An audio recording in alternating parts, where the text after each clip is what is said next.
हरिपुर नाम के जंगल में टूनी नाम की एक चिड़िया अपनी बेटी टुनटुनी के साथ रहती थी। टुनटुनी के पिता उसके बचपन में ही मर गए थे।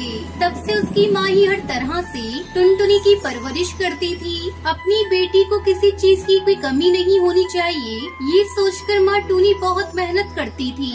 और टुनटुनी अभी छोटी थी, इसलिए वो उसे भी अपने साथ लेकर जाती थी। ऐसे ही एक दिन अपना काम खत्म करके घर लौटते वक्त टुनटुनी अपनी माँ से कहती है, माँ, मुझे भूख लग रही है। घर पहुँचने में अभी काफी समय लगेगा। मैं तब तक भूखी नहीं रह सकती। नहीं बेटा, मैं तुम्हारे लिए खाना लेकर आई हूँ। आओ रुको, यहाँ खाना खाते हैं। ये कहते हुए वो दोनों एक पेड़ के पास रुकते हैं। वहाँ पर एक बूढ़े बाबा लेटकर कांप रहे थे। उसे देखकर टुनटुनी उससे पूछती है, बाबा जी, आप यहाँ क्यों बैठे हो? उठिए, क्या हुआ आपको? इतने बड़े जंगल में अकेले, इसका मतलब ये रास्ता भूल गए होंगे। इन्हें उठाओ बेटा, खाने के लिए कुछ देते हैं। इतने में वो बूढ़े बाबा होश में आकर कहते हैं, प्यास लग रही है। टुनटुनी जल्दी जल्दी उन्हें अपने पास जो पानी है वो देती है। पानी पीने के बाद, ये लीजिए बाबा जी, रोटियाँ खाइए, आपको ताकत मिलेगी। ये कहते हुए वो अपनी सारी रोटी उस बूढ़े बाबा को दे देती है और खुद भूखी रहती है। वो बाबा उन रोटियों को एक चुटकी में खा लेता है। कुछ ज्यादा ही भूखे लग रहे हो बाबा जी, ये लो, ये भी खा लो। ये कहते हुए टूनी भी अपनी सारी रोटियां दे देती है। बेटा, मुझे रोटियां देने के लिए आपका बहुत बहुत शुक्रिया, लेकिन मेरी भूख बिल्कुल भी नहीं मिटी है। बाबा, हमें माफ कर दीजिए। हमारे पास खाने के लिए जो कुछ भी था वो सब अपने आप को दे दिया। आप हमारे घर आ जाइए, जितनी चाहे उतनी रोटियां बना कर दूंगी। मेरी माँ जो बात कहती है वो करके दिखाती है बाबा जी। मुसीबत में पड़े लोगों की मदद करनी चाहिए।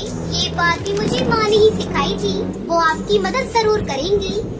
ये बात सुनते ही वो बूढ़ा बाबा एक बड़े से बिल्ली में बदल जाता है और टुनटुनी और टूनी उसे देखकर हैरान हो जाते हैं। अब बताओ, मेरी भूख मिटाने के लिए कितनी रोटियां बनाओगी? मदद करने के लिए आकार से या जीभ से कोई मतलब नहीं है। मदद तो मदद होती है।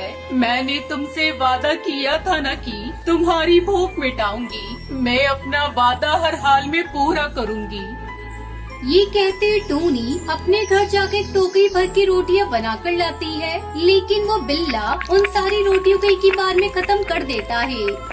मेरी भूख अभी कम नहीं हुई है, और रोटियां लाओ। फिर से टूनी घर जाकर अगले दिन सुबह 2 टोकरियां भरकर रोटियां लेकर आती है। वो उन रोटियों को भी एक ही बार में खा लेता है। मेरी भूख अभी भी कम नहीं हुई है।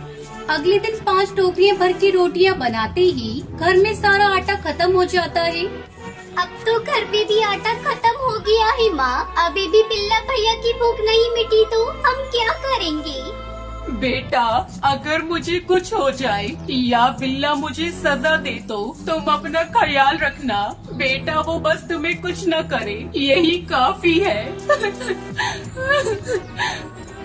ये कहते हुए टूनी अपनी बेटी को पास बिठाकर रोने लगती है। इतने में वो बिल्ला उनके घर आता है। मैं तुम्हारे पास ही आ रही थी।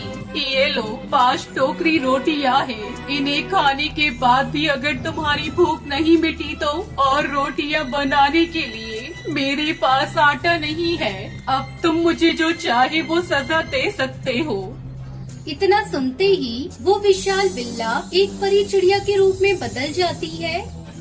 आप लोगों के कितने अच्छे दिल हैं। मैं आप लोगों से मिल पाई हूँ। मुझे इस बात की बहुत खुशी है। मैं आप लोगों की परीक्षा लेने के लिए आई थी। आप लोगों के बारे में जानने के लिए मैंने वो राक्षसी रूप लिया था, लेकिन आपने अपनी जुबान की खातिर अपना सब कुछ मुझे दे रहे थे।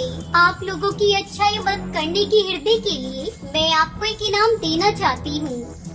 ये कहते हुए एक रोटी बनाने वाली मशीन को जादू से बनाकर वो उन्हें दे देती है।